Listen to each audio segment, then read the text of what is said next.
भागवतम स्कंद अध्याय 28। हम लोगों ने अभी तक पढ़ा किस प्रकार पुरंजन का दूसरा जन्म हो गया है। पुरंजन स्त्री के रूप में जन्म लिए, वैदर्भी बने। मलध्वज जो भगवान के शुद्ध भक्त हैं, उनके साथ उनका विवाह हुआ। अर्थात जीवात्मा का भाग्योदय होता है जब वो भगवान के भक्तों की संगति में, आश्रय में आता है।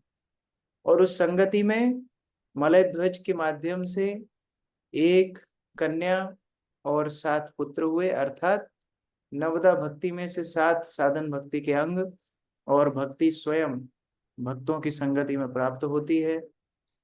और उसके बाद मलयध्वज का वैराग्य लेना, वन में जाना, और वैदर्भी की सेवा मलयध्वज के लिए ये शिक्षा देती है किस प्रकार एक शिष्य को गुरु की सेवा करनी चाहिए, किस प्रकार शिष्य का जीवन गुरु की प्रसन्नता के लिए होता है। तो इस प्रकार कई दीर्घ समय तक, 100 वर्षों तक, देवताओं के 100 वर्षों तक मलयध्वज तपस्या करते रहे और वैदर्भी उनकी सेवा करती रही। अर्थात शिष्य गुरु को दीर्घ काल तक सेवा करता है। श्लोक संख्या 45।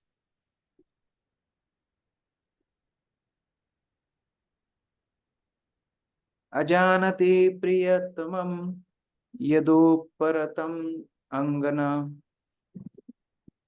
सुस्थिरासनम आसाद्य यथा पूर्वम उपाचरत।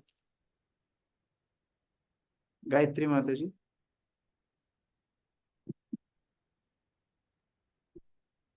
हरे कृष्णा।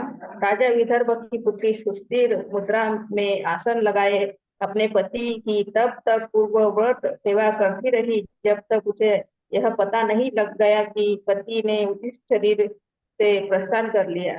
तब हरे तक कृष्ण। सेवा करती रही जब तक मलयध्वज ने शरीर नहीं छोड़ दिया। उसको पता ही नहीं पड़ा कि मलयध्वज ने कब शरीर छोड़ दिया। तात्पर्य नीतू माता जी। हरे कृष्णा प्रभु जी। तात्पर्य ऐसा प्रतीत होता है कि रानी सेवा करते समय अपने पति से बोलती तक ना थी, वह केवल समुचित कार्य ही करती रहती थी। इस प्रकार उसने उसने तब तक सेवा करनी बंद नहीं की जब तक उसके पति के शरीर से प्राण नहीं निकल गए। हरे कृष्णा तो प्रभु। कई लोग ऐसे हैं जो बोलते बहुत हैं, सेवा नहीं करते। बोलना बहुत पसंद है, बात करने जाएंगे तो 2-2 घंटे बात करेंगे गुरु के साथ या वरिष्ठ भक्तों के साथ, लेकिन जब सेवा करने की बात आएगी तो 10 मिनट में ही रफू चक्कर हो जाएंगे। तो इस तरह से सेवा नहीं होती। सेवा मतलब मुंह कम चले, हाथ पैर ज्यादा चले, ये सेवा है। क्या कार्य करना है उसको पूरा करना चाहिए। हमारी सेवा की आवाज ज्यादा होनी चाहिए हमारे मुख की आवाज से। तो यहाँ पर वेदर भी बड़े शांत भाव से मलयध्वज की सेवा कर रही थी। उसको पता ही नहीं पड़ा मलयध्वज ने कब शरीर छोड़ दिया। यदा नोपल भेतांग्र उष्माणं पत्युरर्चति आसीत् संविघ्न हृदया यूथ भ्रष्टा मृगी जथा। अनीता साहू माता जी। जब वह अपने पति के चरण दबा रही थी तो उसे अनुभव हुआ कि उसके पांव अब गर्म नहीं है। अतः वह समझ गई कि उसने पहले ही इस शरीर को त्याग दिया है। अकेली छूट जाने पर उसे अत्यधिक चिंता हुई। अपने पति के साथ से विरहित वह अपने को उस नदी के समान अनुभव करने लगी जो अपने पति से बिछुड़ गई है। हरे कृष्ण प्रभु। तो उसको साक्षात्कार हुआ कि अब उसके पति ने शरीर छोड़ दिया है। अपने आप को इस संसार में अकेला महसूस कर रही है, अपने आप को बिछड़ा हुआ महसूस कर रही है। इस तरह शिष्य गुरु के जाने पर महसूस करते हैं। तात्पर्य शोभा माता जी। जो ही शरीर में रक्त तथा वायु का संचार रुक जाता है वह समझा जाता है कि आत्मा ने शरीर छोड़ दिया है।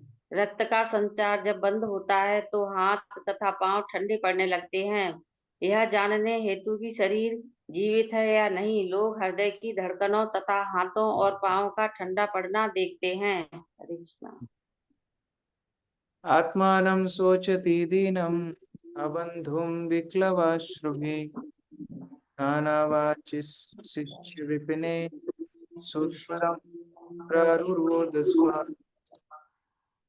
नमिता माता जी।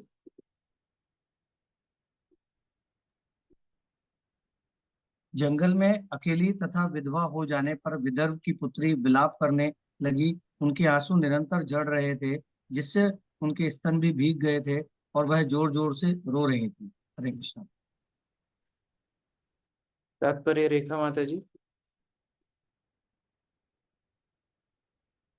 प्रतीकात्मक रूप में रानी को राजा की शिष्य माना गया है। अतः जब गुरु का मृत्यु छूटता है तो शिष्य को उसी प्रकार रोना चाहिए जिस प्रकार राजा के मरने पर रानी रोती है। किंतु शिष्य तथा गुरु कभी विलग नहीं होते, क्योंकि जब तक शिष्य गुरु के आदेशों का दृढ़ता से पालन करता रहता है तब तक गुरु शिष्य के साथ रहते हैं। यह वाणी शब्दों की शक्ति कहलाती है।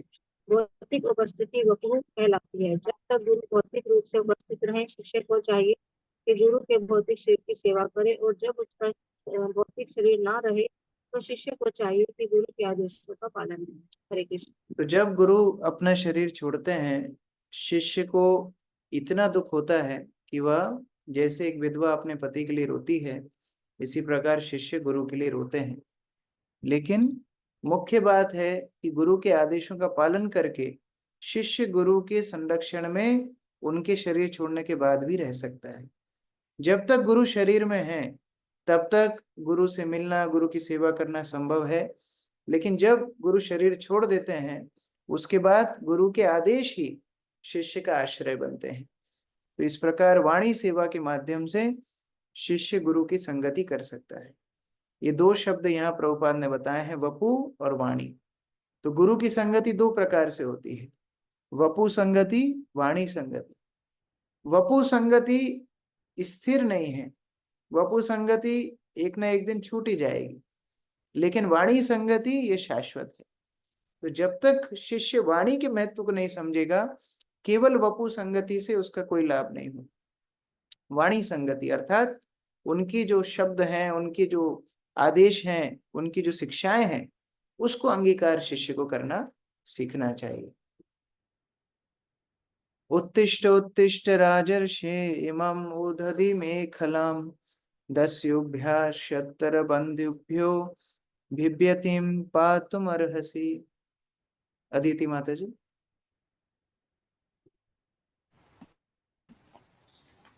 हे राजर्षि, उठिए उठिए, देखिए जल से घिरी हुई यह पृथ्वी चोरों एवं तथा कथित राजाओं से भरी पड़ी है। यह संसार अत्यधिक भयभीत है। आपका कर्तव्य। तो हम लोग नरोत्तम दास ठाकुर के जीवन में भी देखते हैं, जब वो अपना शरीर छोड़ने की लीला कर रहे थे तो कुछ समय के लिए एकदम निष्क्रिय हो गए थे। तो उस समय उनके शिष्य भी उसी तरह प्रार्थना कर रहे थे, हे गुरु महाराज आप उठ जाइए। आप यदि अपना शरीर छोड़ देंगे, आपके बिना ये पूरा संसार अंधकार में डूब जाएगा। आपके बिना ये सारे जो लोग हमारे गौड़ीय परंपरा के विरुद्ध हैं, ये सब हमारी परंपरा पर आक्रमण कर देंगे। आपने जो आंदोलन शुरू किया है वो आंदोलन बंद हो जाएगा। आपके जितने शिष्य आश्रित भक्त हैं वो सब अनाथ हो जाएंगे। तो कृपया दोबारा से उठ जाइए। और उनकी प्रार्थना सुन के नरोत्तम दास ठाकुर उठ भी जाते हैं। और फिर बाद में कई समय बाद फिर नदी में स्नान करते करते उनके शरीर त्यागते हैं। कहने की बात कि शिष्य को कभी ये नहीं सोचना चाहिए कि गुरु के बिना भी उसका काम चल जाएगा। शिष्य कभी इतना बड़ा नहीं होता कि वह गुरु का आश्रय छोड़े। नहीं, शिष्य को हमेशा ये लगता है कि अगर गुरु का आश्रय मिलता रहे तो सारा काम संभव है। श्रील प्रभुपाद भी श्रील भक्ति सिद्धांत सरस्वती ठाकुर को स्मरण करते हुए एक भजन लिखते हैं। और उस भजन में श्रील प्रभुपाद बोलते हैं कि जब आप प्रचार कर रहे थे तब हिमाचल से लेके, हिमालय से लेकर के समुद्र तक हर स्थान में हरे कृष्ण महामंत्र का जप हो रहा था, हरि भक्ति हो रही थी। लेकिन आपके विरह में अभी सब जगह अंधकार छा गया है। अभी आपके विरह में सब प्रचार कार्य ठप रह गया है। आप यदि वापस आ जाएं तो सारा कार्य फिर सुचारू रूप से संचालित हो सकता है। तो इस तरह शिष्य का भाव हमेशा रहता है कि उसकी गुरु की संगति उसके साथ कभी ना छूटे। तो ऐसे ही वैदर्भी मलय ध्वज को प्रार्थना कर रही है, हे राजन आप दोबारा से उठ जाइए। आपके बिना देखिए ये राज्य कैसे चलेगा। आप पुनः अपने जागृत अवस्था में आ जाइए। देखिए दो आसक्तियां यहाँ पर देखने को मिलती हैं। पिछले अध्याय में पुरंजन अपनी पत्नी से आसक्त था, वहां पर भी विलाप कर रहा था, लेकिन वो भौतिक विलाप था और उस कारण से बंधन में वो पड़ गया। लेकिन यहाँ पर उसका जो विलाप है अभी वैदर्भी के रूप में, वो आध्यात्मिक है, क्योंकि शुद्ध भक्त से वो आसक्त है। तो आसक्ति बुरी नहीं है, लेकिन आसक्ति किधर लगी है ये देखना है। आसक्ति भौतिक वस्तु में लगी है या आध्यात्मिक गुरु से लगी है, ये दोनों में जमीन आसमान का अंतर है। आरती माता जी तात्पर्य। तात्पर्य, जब कभी पूर्ण पुरुषोत्तम भगवान या उनके प्रतिनिधि की आज्ञा से किसी आचार्य का आगमन होता है तो वह धर्म के सिद्धांतों की स्थापना करता है। जैसे कि श्रीमद् भगवत गीता में कहा गया है, धर्म का अर्थ है पूर्ण पुरुषोत्तम भगवान के आदेशों के अनुसार चलना। धर्म उसी से प्रारंभ होता है जब कोई पूर्ण पुरुषोत्तम भगवान की शरण में जाता है। आचार्य का यह कर्तव्य है कि वह प्रामाणिक धार्मिक प्रणाली चलाए और सबको श्री भगवान के समक्ष नतमस्तक होने हेतु प्रेरित करे। मनुष्य भक्तिमय सेवा संपन्न करके धर्म के सिद्धांतों का पालन करता है और भक्ति में विशेषकर श्रवण कीर्तन स्मरण जैसे 9 विभाग हैं। दुर्भाग्यवश जब आचार्य अप्रकट होते हैं तो चोर तथा अभक्त लाभ उठाकर तथाकथित स्वामियों, योगियों, उपकारियों, सामाजिक कार्यकर्ताओं इत्यादि के रूप में अवैध सिद्धांतों का प्रचलन कर देते हैं। वास्तव में मनुष्य जीवन तो परमेश्वर की आज्ञाओं के पालन हेतु है। जैसा कि श्रीमद् भगवत गीता में कहा गया है, मन मना भव मद भक्तो मध्याजीमा नमस्कुरु मामी वैशिषि युक्तैव मात्मानं मत परायणः। सदैव मेरे विषय में सोचने में अपना मन लगाओ और मेरे भक्त बनो, मुझे नमस्कार करो और मेरी पूजा करो। मुझ में पूर्णतः निमग्न रहकर तुम अवश्य ही मेरे पास आओगे। मानव समाज का मुख्य कार्य पूर्ण पुरुषोत्तम परमेश्वर के विषय में सदैव चिंतन करना, उनका भक्त बनना, उनकी पूजा करना और उनके समक्ष नतमस्तक होना है। आचार्य जो श्री भगवान का प्रामाणिक प्रतिनिधि होता है, इन सिद्धांतों की स्थापना करता है, किंतु जब उसका निधन हो जाता है तो ये सारी बातें पुनः अव्यवस्थित हो जाती है। आचार्य के असली शिष्य इस स्थिति से उबरने हेतु गुरु के आदेशों का निष्ठा पूर्वक पालन करते हैं। इस समय एक प्रकार से सारा संसार चोरों तथा अभक्तों से भयभीत है। अतः यह कृष्ण भावनामृत आंदोलन संसार को अधार्मिक सिद्धांतों से बचाने हेतु चलाया गया है। प्रत्येक व्यक्ति को चाहिए कि इस आंदोलन में सहयोग दें, जिससे संसार में वास्तविक शांति तथा सुख लाए जा सके। हरे कृष्ण। तो यहाँ पर श्रील प्रभुपाद बता रहे हैं कि जीवात्मा का स्वभाव है कृष्ण भक्ति करना, लेकिन ये बद्ध अवस्था में कृष्ण को विस्मरण कर जाता है। तो जब गुरुदेव यानी भगवान के शुद्ध भक्त आचार्य आते हैं, वो दोबारा से ये जीवात्मा को कृष्ण से संबंधित करते हैं। हमें ये अनुभव नहीं होता है कि हमारी भक्ति वास्तव में निर्भर करती है ऐसे शुद्ध भक्तों के जीवन पर। हमें लगता है हम भक्ति कर रहे हैं, हम भक्ति नहीं कर रहे हैं। हमारी भक्ति निर्भर कर रही है ऐसे शुद्ध भक्तों के आशीर्वाद पर, उनकी उपस्थिति पर। यदि ऐसे भक्त लोग हमारे जीवन से अनुपस्थित हो जाएं तो हमारी भक्ति सुचारू रूप से नहीं चल सकती। इसीलिए जब शिष्य गुरु की वियोग में क्रंदन करता है तो उसका भाव एकमात्र यही रहता है कि गुरुदेव आपके बिना मैं भक्ति कैसे करूंगा। और उस समय पर उनके आदेश, उनका जो आंदोलन है, उनके आदेश हैं, उनकी सेवाएं हैं, उन्हीं के माध्यम से वो शिष्य अपने आप को आश्रित महसूस करता है। इसलिए श्रील प्रभुपाद यहाँ संकेत कर रहे हैं कि आचार्य का असली शिष्य मतलब नकली भी होता है कि हाँ नकली होता है। नकली कौन है? जो गुरुदेव के रहते रहते तो बड़ा उत्साही रहता है, गुरुदेव के जाने के बाद ठप हो जाता है, अपना साधन भजन प्रचार सेवा सब बंद कर देता है। और ये बड़ी उच्च लेवल की बात है, लेकिन हमारे स्तर पर भी भक्त लोगों के साथ में हम रहते हैं तो बड़ी भक्ति दिखाते हैं, फिर घर जाके सब ठप हो जाता है, घर जाके सब बंद कर देते हैं। तो ये नकली शिष्य है। असली शिष्य मतलब वो सदैव गुरु के आदेशों का निष्ठावान तरह से पालन करेगा, चाहे वो एकांत में हो, घर में हो, जंगल में हो, कहीं भी हो, हर स्थान में गुरु के निर्देशों का निष्ठा पूर्वक पालन करेगा। ये असली शिष्य की पहचान है।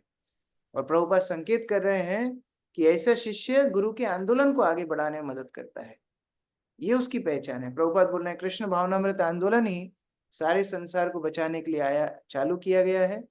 तो जो भी असली गुरु का अनुयायी है उसको ये कृष्ण भावनामृत आंदोलन को आगे बढ़ाने के लिए मदद करना चाहिए। ये गुरु की वास्तविक सेवा है और उससे गुरु का आश्रय शिष्य को हमेशा प्राप्त होता है। एवं विलापन्ति बाला विपिने नुगता पतिम पतिता पादयोर्भर्तुर रुदति अश्रुनि अवर्तयत। ओजस्विनी माता जी। इस प्रकार वह परम आज्ञाकारिणी पत्नी अपने मृत पति के चरणों पर गिर पड़ी और उस एकांत वन में करुण क्रंदन करने लगी। उसकी आंखों से आंसू झर रहे थे। हरे कृष्ण। तात्पर्य भी पढ़िए। तात्पर्य, जिस प्रकार पतिपरायणा पत्नी अपने पति के मरने पर दुखी होती है, उसी तरह जब गुरु अप्रकट होते हैं तो सारे शिष्य शोक संतप्त हो जाते हैं। हरे कृष्ण। तो इस प्रकार वेदर भी विलाप कर रही है, रो रही है, चरणों में गिर गई है, क्रंदन कर रही है।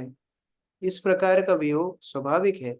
जो गुरु से आसक्त शिष्य होते हैं उनके लिए प्रतिदिन ये वियोग सहन करना बड़ा असंभव हो जाता है, लेकिन फिर भी अपनी सेवाओं के माध्यम से गुरु की सानिध्य को वो प्राप्त करने का प्रयास करते हैं।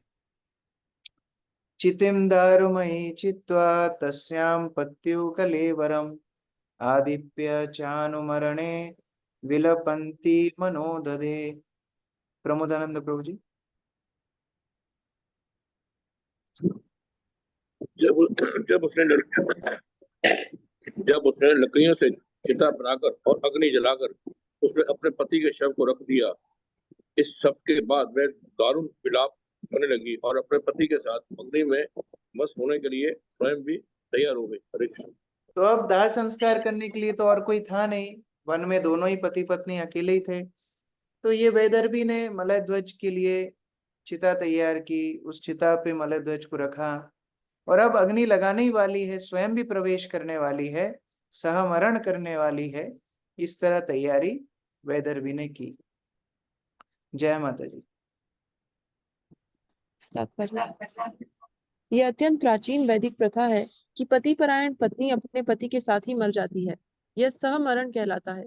यह प्रथा भारत में अंग्रेजों के आगमन काल तक प्रचलित थी, किंतु उस समय तक यदि कोई स्त्री पति के साथ नहीं मरना चाहती थी तो कभी कभी उसके संबंधी उसे बलपूर्वक ऐसा करने हेतु बाध्य कर देते थे। पहले ऐसा नहीं था, पत्नी स्वेच्छा से अग्नि में प्रवेश करती थी।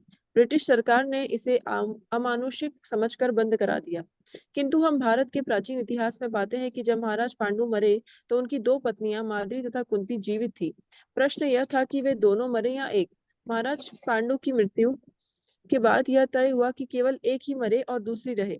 माद्री अपने पति के साथ मरे और कुंती पांचों पांडवों और बालकों के पालन के लिए जीवित रहे। हमने 1936 में देखा कि एक पति परायण पत्नी स्वेच्छा से अपने पति के साथ अग्नि में प्रविष्ट हुई थी। इससे सूचित होता है कि भक्त की पत्नी को ऐसा करने हेतु तैयार रहना चाहिए।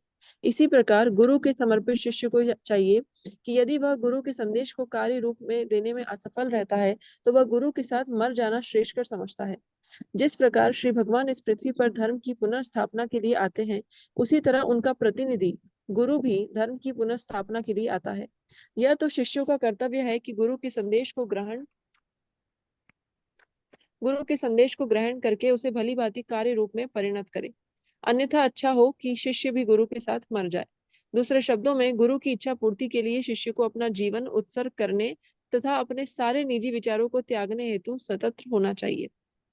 ये कितना श्रेष्ठ है गुरु शिष्य का संबंध, इन श्लोकों से हम समझ सकते हैं।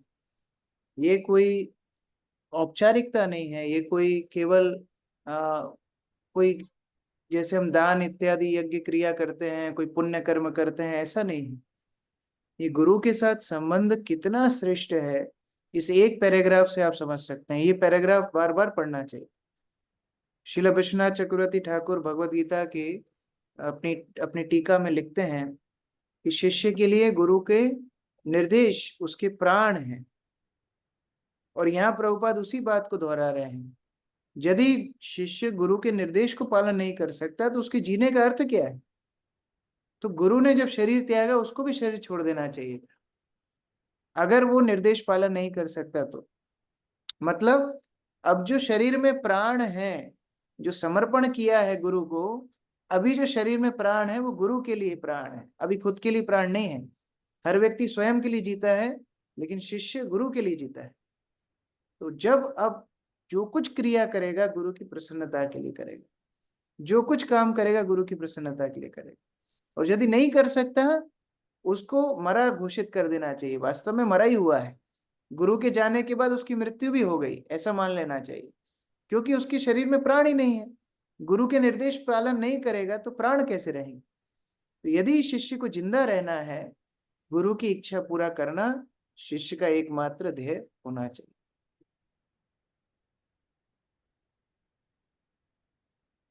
अगला श्लोक।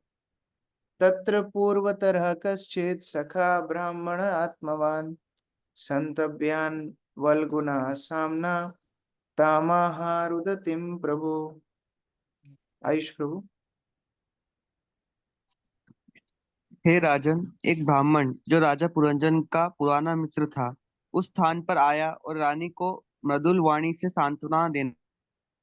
हाँ, अब पुरंजन का पुराना मित्र, आपको याद है जब पुरंजन आख्यान शुरू हुआ था, पुरंजन अपने मित्र के साथ निकला था, लेकिन जैसे ही वो उस 9 द्वारों वाली नगरी को देखता है अपने मित्र को भूल जाता है।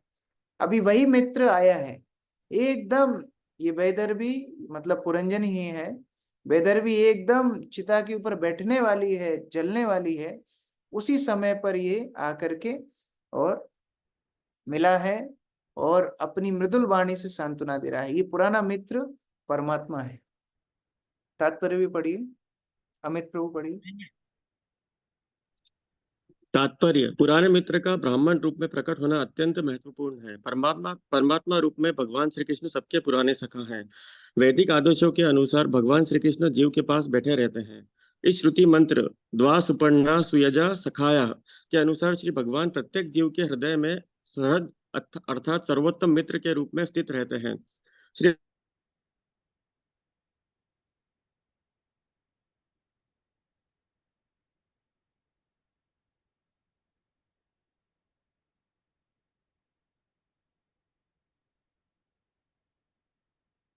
भगवान की ओर मुख मोड़े और उनका शरणागत बने।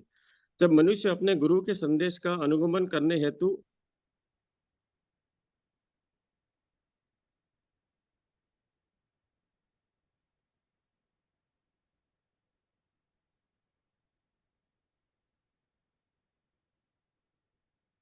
श्रीमद् भगवद गीता के व्यावसायिक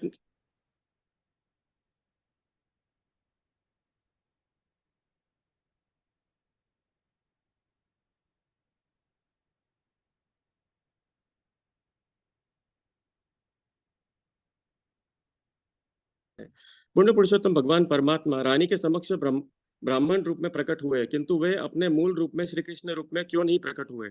श्रील विश्वनाथ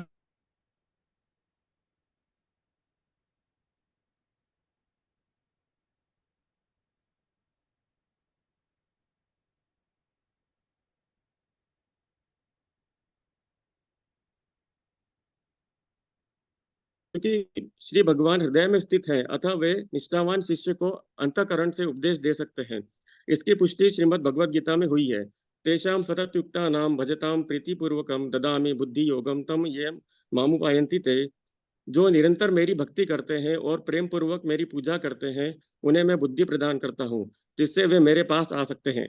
निष्कर्ष यह है कि यदि कोई शिष्य अपने गुरु के जीवन उद्देश्य का कार्य रूप देना चाहता है तो वह तुरंत वाणी या वपु से पूर्ण पुरुषोत्तम परमेश्वर की संगति प्राप्त करता है। पूर्ण पुरुषोत्तम भगवान के दर्शन पाने का यही रहस्य है। एक और इंद्र तृप्ति में लगे रहना और साथ ही दूसरी ओर श्री भगवान को वृंदावन के किसी कुंज में विहार करते हुए देखने की इच्छा करना। इसकी अपेक्षा यदि कोई अपने गुरु के वचनों के पालन के नियम पर दृढ़ रहे तो वह बिना किसी कठिनाई के परमेश्वर का दर्शन कर सकता है। इसीलिए श्री विलंब मंगल ठाकुर ने कहा है, भक्ति स्वई स्थिरतरा भगवान यदि स्याद देवेन न फलति दिव्य किशोर मूर्ति मुक्ति स्वयं मुकुलिता जल अंजलि सेवते अस्मान धर्मार्थ काम गतयः समय प्रतीक्षा। हे भगवान, यदि मैं आपकी भक्ति में लगा हूं तो मैं आपको सर्वत्र उपस्थित पा सकता हूं। जहां तक मुक्ति का प्रश्न है, मेरे विचार में यह तो मेरे द्वार पर हाथ जोड़ मेरी सेवा करने हेतु प्रतीक्षा करती है और उसके साथ धर्म, अर्थ तथा काम संबंधी सारी भौतिक सुविधाएं खड़ी रहती हैं। कृष्ण करनामत 107। यदि कोई भक्त भक्ति में बहुत आगे बढ़ा हुआ है तो उसे पूर्ण पुरुषोत्तम भगवान के दर्शन करने में कठिनाई नहीं होगी। यदि कोई अपने गुरु की सेवा करता है तो वह न केवल पूर्ण पुरुषोत्तम भगवान के दर्शन करता है अपितु मुक्ति भी प्राप्त करता है। जहाँ तक भौतिक सुख सुविधाओं का प्रश्न है वह स्वतः आती है। जिस प्रकार रानी जहां भी जाती है उसके पीछे पीछे उसकी दासियां जाती हैं। शुद्ध भक्त के लिए मुक्ति कोई समस्या नहीं होती और सारी भौतिक सुविधाएं जीवन के हर स्तर पर उसकी प्रतीक्षा करती रहती हैं। हरे कृष्ण प्रभु जी। तो जो लोग भगवान का दर्शन करना चाहते हैं यहाँ पर उसके लिए बताया गया है मार्ग क्या है। देखिए, पुरंजन तो पिछले जीवन में भी संकट में था, लेकिन भगवान तब नहीं आए उसकी मदद करने। उस समय पर भगवान को दया क्यों नहीं आई? भगवान उस समय निष्क्रिय बने रहे परमात्मा के रूप में। लेकिन आज बेदर्भी के दुख को देख करके स्वयं भगवान उसके सामने ब्राह्मण रूप में प्रकट हो गए। क्यों? अभी गुरु के आश्रय लिया है। जब तक गुरु का आश्रय नहीं होगा भगवान कृपा नहीं करेंगे, भगवान भक्त के पास कृपा करने के लिए नहीं आएंगे। इसीलिए हम लोग यहाँ से शिक्षा लेते हैं। प्रभुपाद ने बड़ा महत्वपूर्ण बात बोली है। श्रील प्रभुपाद ने क्या बताया है? श्रील प्रभुपाद बोल रहे हैं कि वृंदावन के कुंजों में भगवान को ढूंढने की अपेक्षा गुरु के निर्देश पालन करना ज्यादा महत्वपूर्ण है। सभी लोग भगवान को देखने वृंदावन जाते हैं, अयोध्या जाते हैं, यहाँ जाते हैं, वहां जाते हैं। भगवान वहां से प्राप्त होंगे नहीं होंगे उसकी गारंटी नहीं है, लेकिन अपने स्थान में स्थानीय स्थिता रहते हुए यदि गुरु के निर्देश पालन शिष्य करे तो भगवान 100% ऐसे शिष्य की मदद करने के लिए बड़े लालायित रहते हैं, बड़े उत्सुक रहते हैं। तो बड़ा महत्वपूर्ण है। आज जितने भी श्लोक हमने पढ़े ये गुरु शिष्य संबंध को समझाने के लिए बड़े महत्वपूर्ण है। इनको बार बार पढ़ा जाए, इनको बार बार चिंतन किया जाए। कितना गंभीर विषय ये है कि हम लोग जो ये परंपरा से जुड़े हैं केवल सील ठप्पा प्राप्त करने के लिए नहीं जुड़े हैं कि हाँ आप इस्कॉन के दीक्षित भक्त बन गए। नहीं, ये वास्तव में हमारा जीवन हम समर्पित कर रहे हैं परंपरा को, भगवान को, गुरु को। और जब इस तरह शिष्य अपने जीवन को समर्पित करता है तो भगवान स्वयं ऐसे जीवात्मा के उद्धार के लिए तत्पर रहते हैं। हरे कृष्ण। ग्रंथराज श्रीमद् भागवतम की जय, श्री प्रभुपाद की जय। किसी का कोई प्रश्न है? Any question?